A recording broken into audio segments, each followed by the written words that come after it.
తెలుగు రాష్ట్రాల్లో అతిపెద్ద lift manufacturer lifts ట్రై.com dealership కూడా ఇవ్వబడును.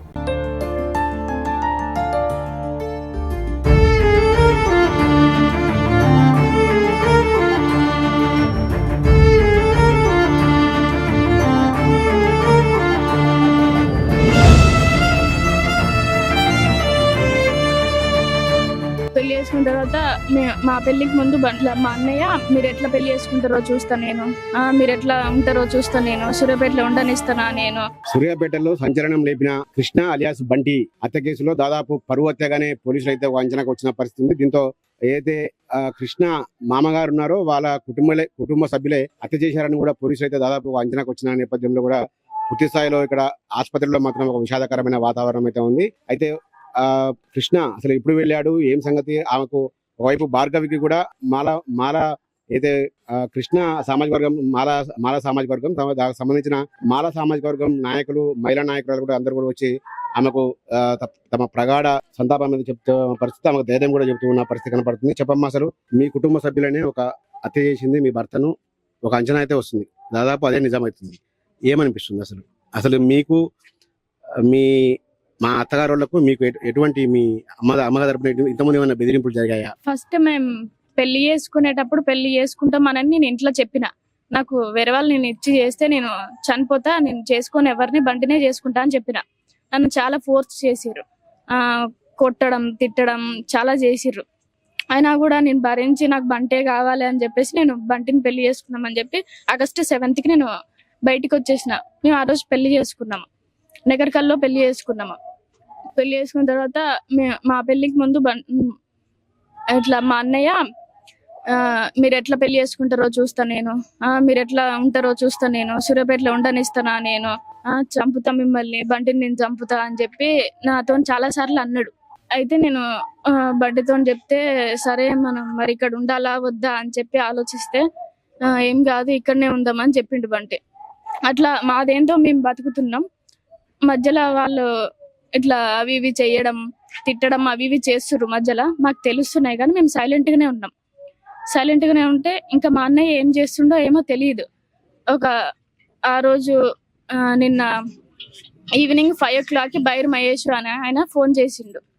ఫోన్ చేసి ఇట్లా అన్న బయటికి రా మరి ఏంది అని చెప్పి పైసలని ల్యాండ్ గురించి ఏదో మాట్లాడారు, నాకు తెలియదు. ఇంతకు ముందు మాట్లాడుతుంటే నేను విన్నా, ల్యాండ్ అని మాట్లాడుతుంటే విన్నా, అది దానికే పిలిచిర్రేమో అని చెప్పి నేను అనుకున్నా.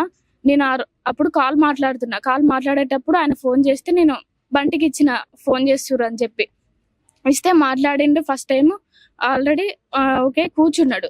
కూర్చోగానే మళ్ళీ నేను ఫోన్ మాట్లాడుతుంటే మళ్ళీ ఒక 3 times ఫోన్ చేసిండు. ఫోన్ చేస్తే మళ్ళీ ఫోన్ చేసిండు అని చెప్పి ఇస్తే మళ్ళీ ఆ ఫోన్ మాట్లాడి నాకేం చెప్పలేదు, ఇంకా బయటికి వెళ్ళిపోయిండు. నేను బయటికి వెళ్తుండు అని నేను అనుకోలేదు. నేను ఫోన్ మాట్లాడుతున్నా అప్పటికి నా ఫ్రెండ్స్ తోనే మాట్లాడుతుంటే నాకేం చెప్పలేదు. ఇక నార్మల్ గా బయట ఉంటాడేమో అని చెప్పి నేను అనుకున్నా, ఇంటి బయట ఉంటాడేమో అనుకున్నా. ఎప్పుడైనా చెప్పిపోతాడు నాకు ఖచ్చితంగా, చెప్పండి నేను బయటికి వెళ్ళాడు.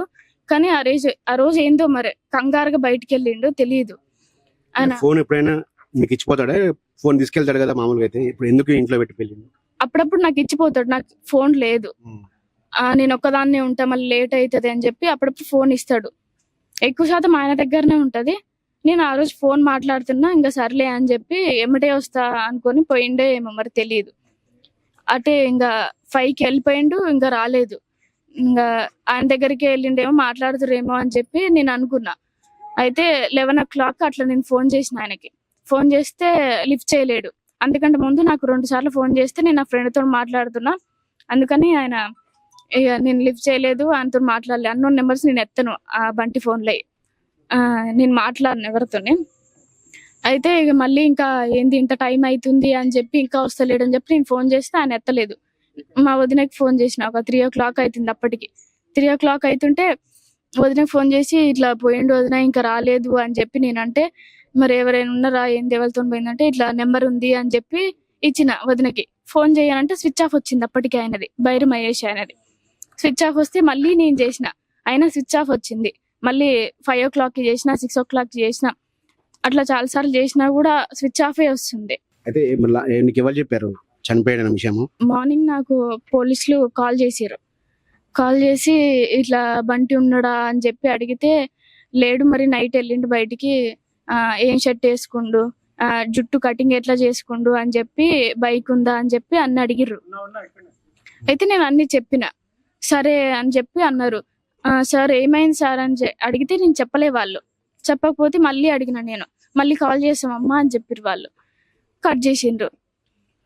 నెక్స్ట్ ఎమ్మటే నాకు విజయన్న కాల్ చేసిండు. విజయన్న కాల్ చేస్తే ఇంకా అన్న ఈడ కట్ట మీద ఉండరంటారా రారా అని అంటే సరే అని చెప్పి మాకు ఇంకా నేను ఫుల్ ఏడుస్తుంది. అప్పటికి ఫుల్ ఏడుస్తున్నా. ఇంకా అక్కడికి పోదాం అనేసరికి ఏడా అని మాకు తెలియదు ఏందో. మేము అన్ని పోదామని చెప్పి ఆటో దగ్గరికి వెళ్ళినాం.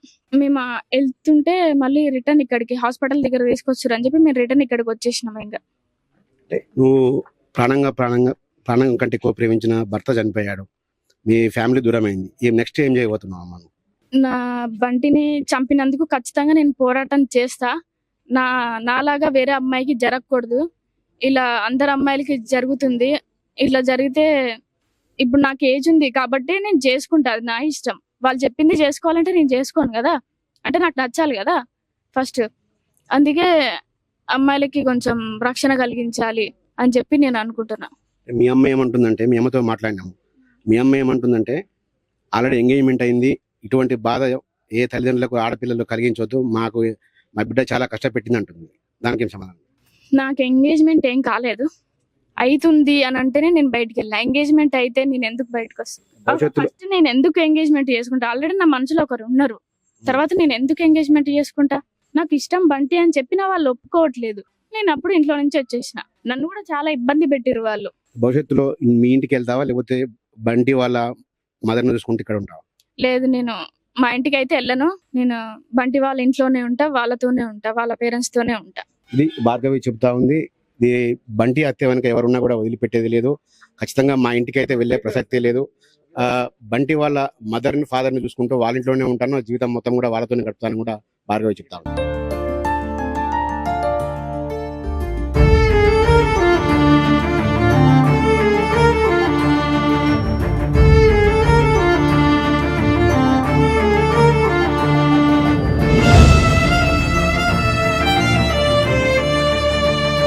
పెళ్లి చేసుకున్న తర్వాత మా పెళ్లికి ముందు మా అన్నయ్య మీరు ఎట్లా పెళ్లి చేసుకుంటారో చూస్తా నేను, మీరు ఎట్లా ఉంటారో చూస్తా నేను, సూర్యాపేటలో ఉండనిస్తానా నేను,